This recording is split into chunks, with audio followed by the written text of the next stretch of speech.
राजनांदगांव प्रवास पर रहे प्रदेश कांग्रेस अध्यक्ष। कांग्रेस के राष्ट्रीय अध्यक्ष मल्लिका अर्जुन खड़गे के छत्तीसगढ़ आगमन को लेकर गुरुवार को सतनाम भवन में कांग्रेस कार्यकर्ताओं की बैठक में प्रदेश अध्यक्ष दीपक बैज शामिल हुए। प्रदेश कांग्रेस अध्यक्ष ने बैठक को संबोधित करते हुए राज्य में कहा कि कानून व्यवस्था पटरी से नीचे उतर चुकी है। खेती किसानी का समय है और प्रदेश में किसानों को खाद नहीं मिल रहा है। समस्या के राजनांदगांव अवैध शराब का आपका अड्डा बन चुका है। रेत घाट पर गोली चली। टेडेसरा के फैक्ट्री में पानी कांड पर फैक्ट्री मैनेजर और कुछ नेताओं के रुपए के लेन देन का ऑडियो वायरल जैसे बहुत सारे मुद्दों पर सत्ता सरकार को घेरने की तैयारी है और इन पर कार्यवाही नहीं तो आंदोलन की तैयारी पर पार्टी के कार्यकर्ताओं से चर्चा की। गौरतलब है कि दीपक बैज आज राजनांदगांव प्रवास पर थे। प्रदेश कांग्रेस अध्यक्ष ने जी रोड किनारे बने सतनाम भवन में कार्यकर्ताओं की बैठक ली। बैठक में शहर से लेकर ग्रामीण क्षेत्र विधायक, पूर्व विधायक बड़ी संख्या में कांग्रेसी पहुंचे थे। प्रदेश अध्यक्ष ने जानकारी देते हुए उन्होंने कहा कि लेकर 7 जुलाई को कांग्रेस के राष्ट्रीय अध्यक्ष मल्लिकार्जुन खड़गे रायपुर के साइंस मैदान में किसान, जवान और संविधान जनसभा को संबोधित करेंगे। चर्चा के बाद तय करके कार्यक्रम को संगठन के साथ मिलकर यहाँ पर जो एक कार्यक्रम का जो रूपरेखा तय होना है वो हम सबके दायित्व पर है, हम सबके कंधों पर है। कांग्रेसियों से भी ये निवेदन करता हूँ कि हमारे प्रदेश अध्यक्ष जी आज हमारे के 7 तारीख को हमारे पार्टी के राष्ट्रीय अध्यक्ष माननीय मल्लिकार्जुन खड़गे जी रायपुर आ रहे हैं और किसान, जवान, संविधान जनसभा को संबोधित करेगी। इसके लिए प्रदेश कांग्रेस कमेटी पूरे प्रदेश में बृहद रूप से तैयारियां चल रही है।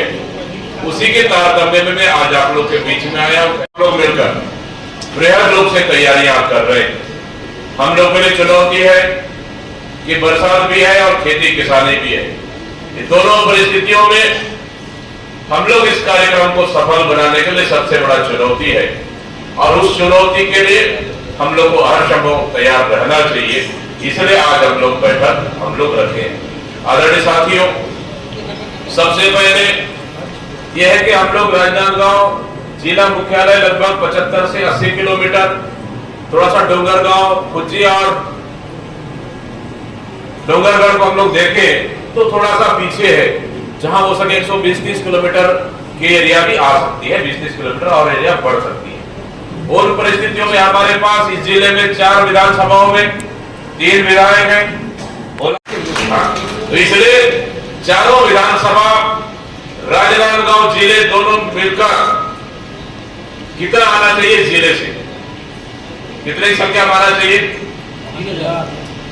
3,000, कम से कम 3,000, 5,000 तो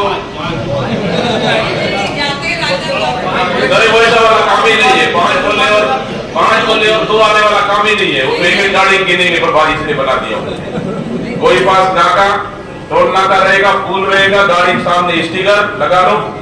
ये खुज्जी विधानसभा, भोलाराम साहू, खुज्जी विधानसभा, छन्नी साहू, उसके बाद राजनांदगांव जीतू मुदलियार, ठीक है, राजनांदगांव कुलदीप छाबड़ा, राजनांदगांव डाकलिया, मतलब सबका पूरा लिस्ट में बनाने के लिए बोलती हूँ। कान में मैं उनको बोल के जा रहा हूँ, ठीक है। वो बाकी आप लोग को वो बैठ के चर्चा कर लेंगे। मेरे प्रभारी मैंने कान में बता दिया उनको। आदरणीय साथियों, मैं इसलिए कह रहा हूँ क्योंकि 3 साल और संघर्ष हमको करना है। विधानसभा लोकसभा चुनाव के बाद पहली बार हमारे राष्ट्रीय अध्यक्ष खड़गे जी आ रहे हैं और खड़गे जी आने से हम लोग कार्यकर्ताओं कहीं न कहीं संबोधित करेंगे, हमको ताकत देंगे, मनोबल बढ़ेगा और कहीं न कहीं इस सरकार से हम लोग को 3.5 साल लड़ना है। ये सरकार हर मोर्चे पर फेल हो चुकी है। चाहे हम स्वास्थ्य की बात करें, हो गया पूरे कोल माइन से बिक रहा है, अवैध तरह से पूरी पेड़ कटाई चल रहा है, धड़ल्ले से बस्तर में आयरन और बिक गया। मतलब इस सरकार में कुछ भी ठीक ठाक नहीं चल रहा है। अपराध चरम पर है।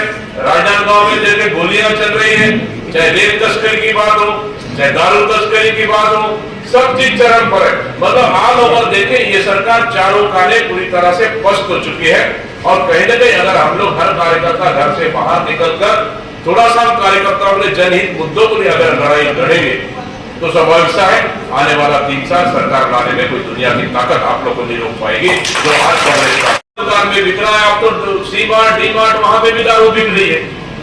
महिलाएं लगातार विरोध कर रहे हैं दारू दुकान को लेकर। इस तरह से पूरे प्रदेश में हर वर्ग इस सरकार से चिंतित है। 2 दिन पहले देखे आप लोग मेडिकल कॉलेज में वहां के डॉक्टर्स स्टूडेंट्स वहां सीएम के कार्यक्रम में विरोध किए। कितनी बड़ी बात है बताइए, बड़ी बात है। इसलिए इस सरकार से कोई भी वर्ग खुश नहीं है, लेकिन इस सरकार को उन वर्गों तक कैसे हम पहुंचाएं, कैसे पहुंचाएं। इसलिए हम लोग इस सभा के माध्यम से जब खड़गे जी बोलेंगे, सभा को संबोधित करेंगे, पूरी छत्तीसगढ़ की जनता भी सुनेगी और देखेगी और पूरा देश भी देखेगा और सुनेगा कि छत्तीसगढ़ की सरकार कितनी भ्रष्ट और तानाशाही सरकार है। इस सरकार 1.5 साल में फेल हो गया है। इस चीज को, उनकी नाकामियों को हम छत्तीसगढ़ में जन जन तक पहुंचाने में सफल होंगे। इसलिए इस कार्यक्रम को सफल बनाना है। सफल तब होगा जब आप लोग एक एक व्यक्ति जिम्मेदारी लोगे।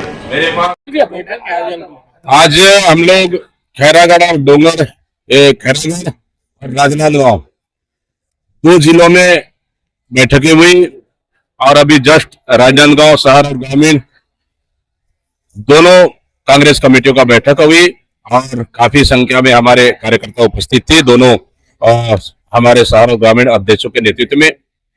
इस बैठक का मकसद है कि आने वाला 7 जुलाई को हमारे राष्ट्रीय अध्यक्ष माननीय मल्लिकार्जुन खड़गे जी रायपुर आ रहे हैं, छत्तीसगढ़ आ रहे हैं और रायपुर के साइंस कॉलेज में किसान जवान संविधान जनसभा को संबोधित करेंगे।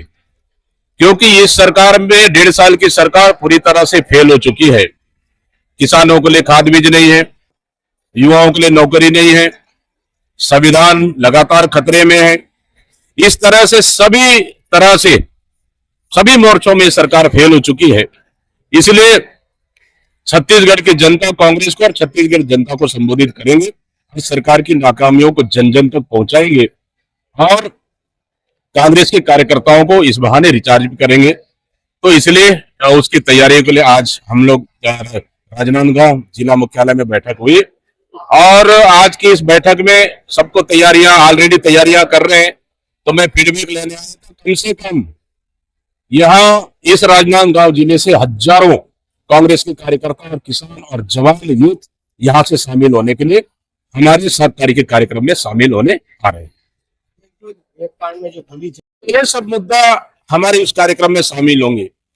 लाइन ऑर्डर खत्म हो चुका है, अवैध शराब चरम पर है, राजनांदगांव तो नकली शराब का अड्डा बन चुका है और अवैध रेत उत्खनन चरम पर है।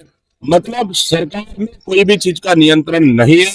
यहाँ अपराधी बेलगाम हो चुके हैं और खनन माफिया बेलगाम हो चुके हैं। सरकार उनको संरक्षण दे रही है। इसी वजह से ये सरकार पूरी तरह से फेल हो चुकी है। इन सब मुद्दों को लेकर एक बड़ी सभा होने जा रही है, ऐतिहासिक जनसभा रहेगा, जहां हम प्रदेश की जनता तक जन जन तक सरकार की नाकामियों को लेकर पहुंचेंगे। रेप कांड की घटनाओं को लेकर हम लोगों ने अल्टीमेटम दिया था 8 तारीख को। उसके बाद और कुछ आरोपियों को इन्होंने गिरफ्तार किया है। मेरे ख्याल से एक अभी बाकी है, तो उसको हम लोगों ने अध्यक्ष जी को निर्देशित किया है कि संबंधित थाने से बात कर ले और थाने में हमारी पुलिस के कुछ अधिकारियों से बात कर रहा था, तो उन्होंने फरारी घोषित कर इनाम भी घोषित किए हैं और जल्दी कार्रवाई करेंगे ऐसा आश्वासन दिया है। लेकिन फिर भी वो हम लोग के अभी संज्ञान में है। लेकिन फिलहाल अभी हम लोग 7 तारीख की तैयारी कर रहे हैं। 7 तारीख के बाद निश्चित रूप से इस पे भी संज्ञान में लेंगे।